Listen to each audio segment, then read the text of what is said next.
Tens of thousands of Palestinians have been forced to evacuate as the Israeli military pushes on with its offensive in Gaza City.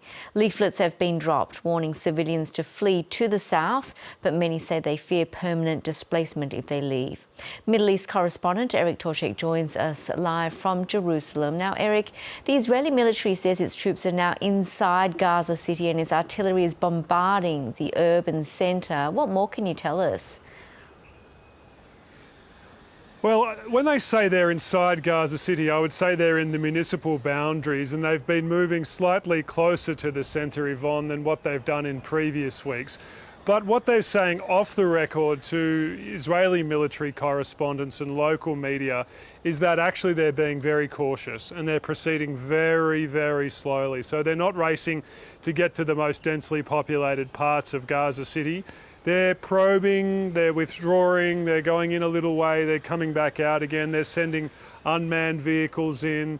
They're basically seeing what kind of resistance they're going to encounter from Hamas, and also there's a political dimension to this. At the same time, they've been very, very heavily bombing Gaza City, also with artillery, not just airstrikes, so that's a change.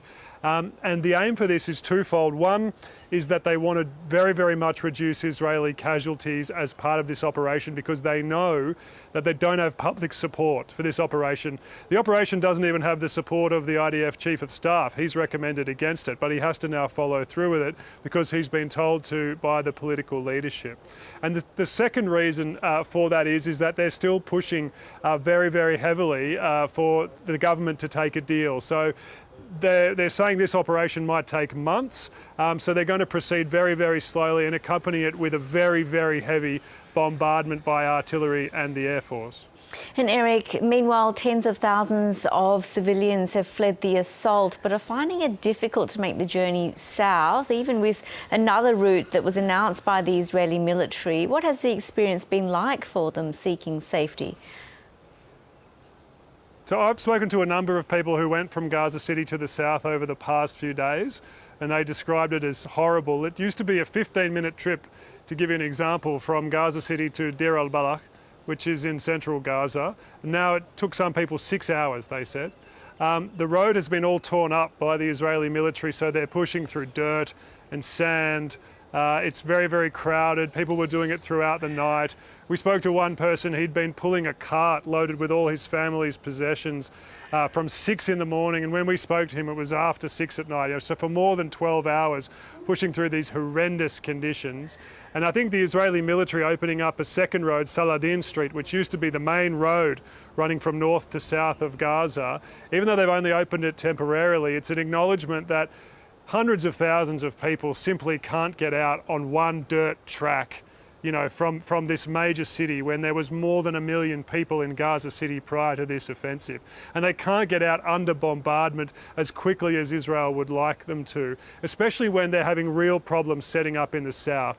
So I spoke to people yesterday who've gone from Gaza City to the south. They say the conditions there are awful. It's not clear where they're supposed to set up. They don't know where the services are. And when they do set up, other people come and tell them they're not allowed to be in that spot. They're either demanding thousands of dollars for the right to be in a certain spot, or they're forcing them and threatening them that if they stay, that they'll be beaten up and their tent will be destroyed and things like that. And also these promised extra services that Israel said would be in the south, they're yet to materialise. This extra food, water, medical care and shelter that Israel said would be provided. People say they can't see any evidence of it yet. The water's not clean. It's being brought around very sporadically by truck. It's very poor quality. There's not a lot of markets and facilities set up yet. And as people are arriving, the situation's becoming more and more chaotic. And there are still Israeli attacks in the south, even around Khan Yunis, the big city, the back of which is supposed to be the so-called humanitarian zone. Meanwhile, Qatar is the latest country to urge Israel to stop its assault on Gaza City. China has followed suit. The European Commission is urging its member states to increase trade tariffs on Israeli goods. Do you think these growing international calls are going to make any difference?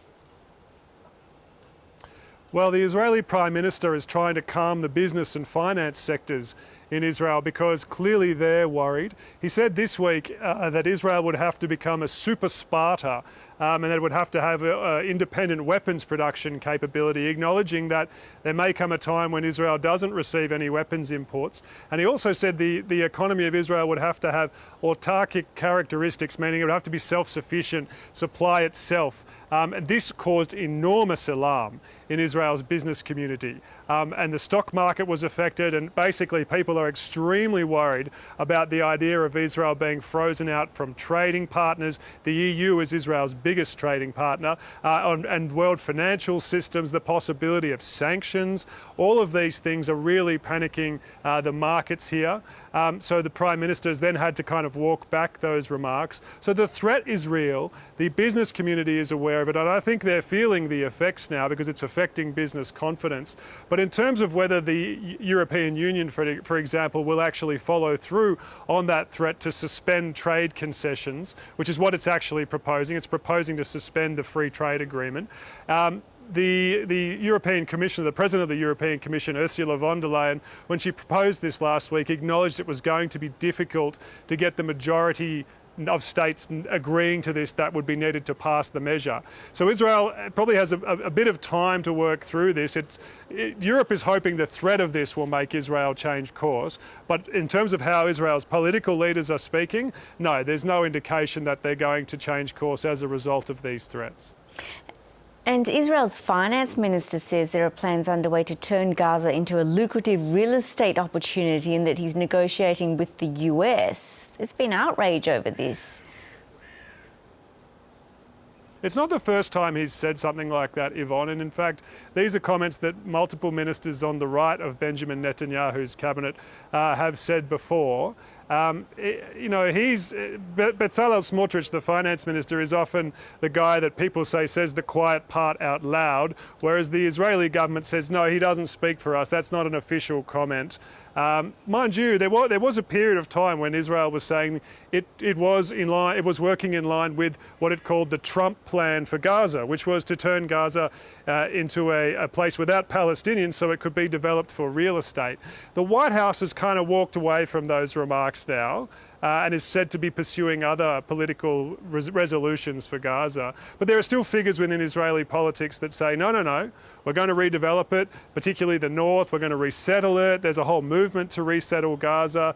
And then, you know, Bezalel Smotrich's comments about we need to pay for the cost of this invasion, so we need to make money out of Gaza, you know, seem like a very brazen attempt to kind of put forward his agenda in the face of global calls for a negotiated political settlement that doesn't involve the ethnic cleansing of Palestinians from Gaza. Middle East correspondent Eric Tlozek in Jerusalem. Thank you.